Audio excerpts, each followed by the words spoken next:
me han designado como negociador ante la deuda que reclama el IPS al Ministerio de Salud, que consiste en la reposición o devolución de los recursos que el IPS utilizó, ¿verdad?, en la atención y tratamiento a pacientes no asegurados en el marco de la pandemia del COVID-19, ¿verdad? Esto constituye lo que es los valores en medicamentos, e insumos, también en hostelería, salario de profesionales de salud, ¿verdad?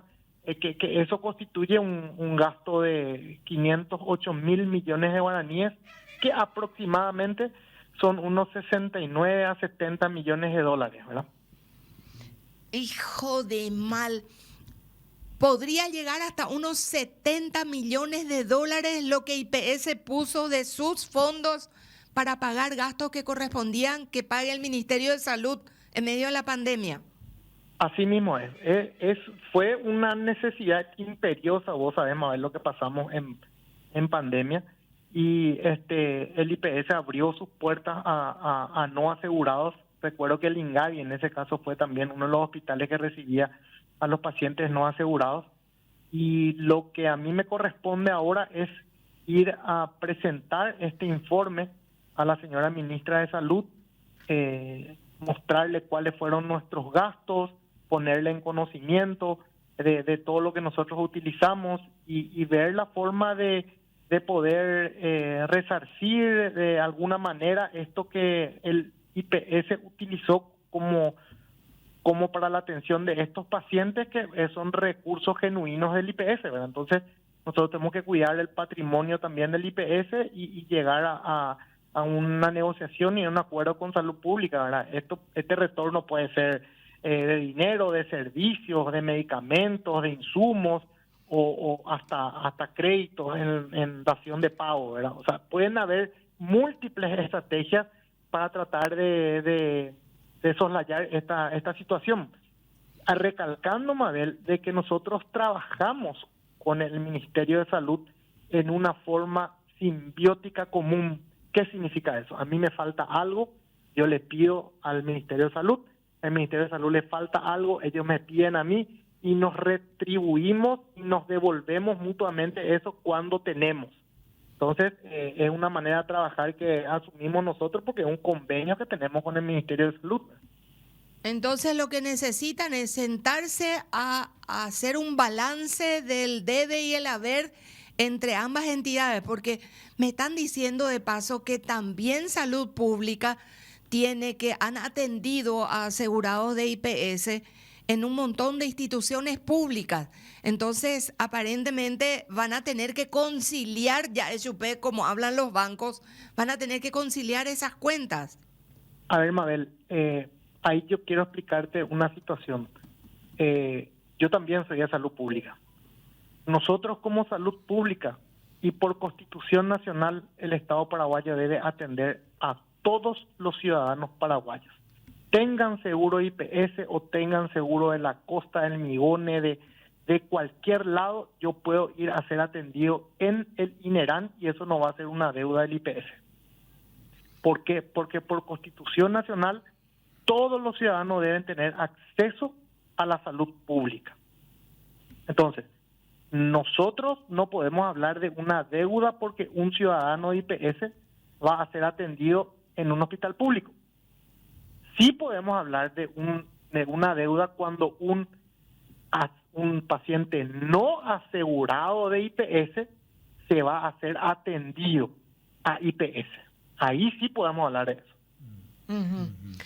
Bueno, qué terrible. Eso hay que aclarar, Mabel, es muy importante. Sí, y no muy es para importante, porque ahora entendemos el funcionamiento, ¿verdad? Claro, no es un conflicto. Yo no me gustaría que se tome esto como un conflicto de enfrentamiento entre dos instituciones hermanas cuya misión o deber misional es dar salud a cada una de las partes que les corresponde a cada uno, ¿verdad? En este caso, nosotros como IPS a nuestros asegurados, ¿sí? Entonces, salud pública a todos los paraguayos. Entonces, yo acabo de llegar del INERAN, por ejemplo, ahora, Mabel, y le hice un estudio de endoscopía respiratoria a un niño de IPS, porque IPS nos está contando, que es mi responsabilidad ya también ahora, nos está contando con un equipo de endoscopía que yo tengo que proveerle ahora al IPS. Yo lo hago, eso en el INERAN, eso no es una deuda que tiene el Salud Pública con IPS, sino que es una obligación del servicio público dar ese beneficio o esa solución a la salud de ese paciente, ¿verdad?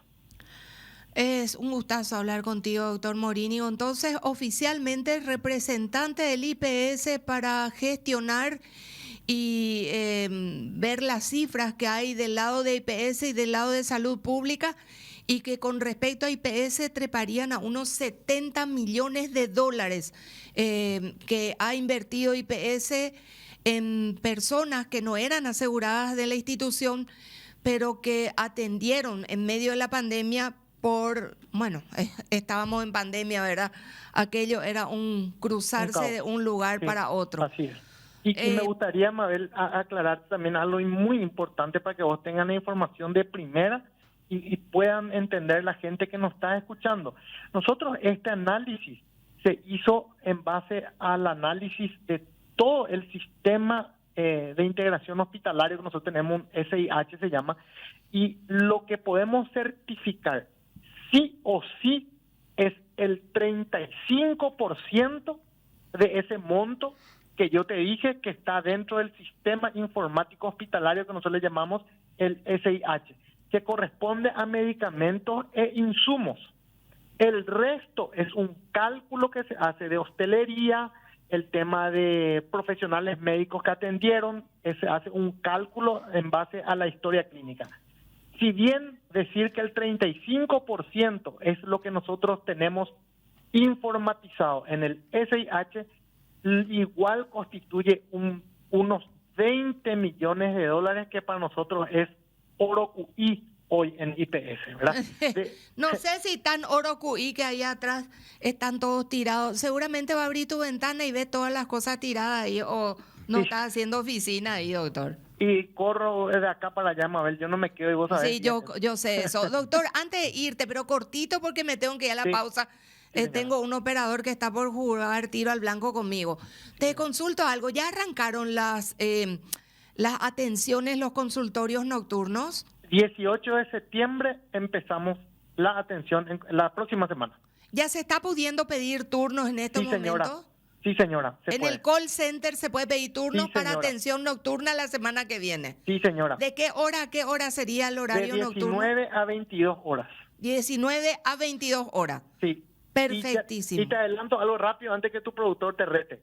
También esta semana te vamos a invitar porque vamos a hacer nuestro lanzamiento de la campaña contra el dengue y chikungunya que se va a llamar Shakeñatiú. Así que espero tu apoyo, Mabel. Contá con eso, doctor querido. Conozco tu trabajo cuando eras ministro. Nunca amanecías en un mismo lugar recorriendo, visitando, atendiendo todo. Así que espero que generes algún cambio ahí adentro.